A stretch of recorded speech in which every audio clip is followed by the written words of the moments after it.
পয়সা দিলাম কালকে বাজার যাওয়ার জন্য 100 টাকা। আর জাপ জল পড়ছে রে, জল কোথায় যাবি? রোলেন আনার জন্য।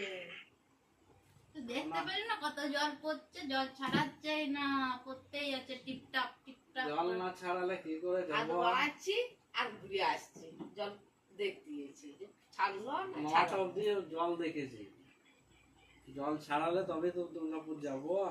তাহলে আজকে পয়সা দিয়ে দে, আজকে যাবে। আজকেও মেঘের ওয়েদারটা খারাপ আছে। এখন চা যাবে পেট দিতে, তারপরে যাবো।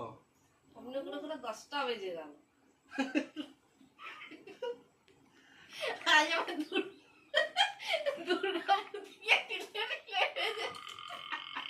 চার্জার গাড়ি তো চার্জ দিয়ে চার্জ আসবো, তারপর মাকে চাপাই নিয়ে আসবো,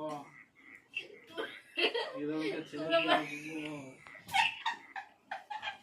একরকম যেন জিভটা নকবক করছে।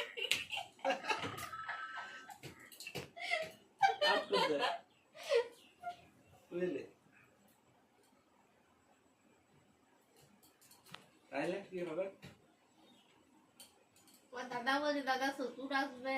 তার খাসির মাংস নিয়ে আয়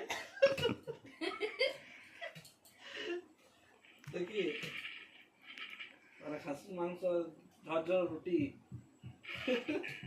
ফুলো ফুলো আজকেও যাওয়া হলো না। দুর্গাপুর আবার মেশিন লাগাইছে রুটি ফিরো লাগাবে।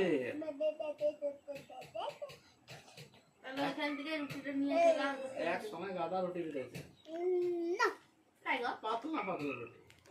খেয়ে পুষাব না, কাঁচা কাঁচা করে দিচ্ছি। চা তো খাবো নাই। তুই ভাত খেলে আমি ভাত খেলে বড় আর কত?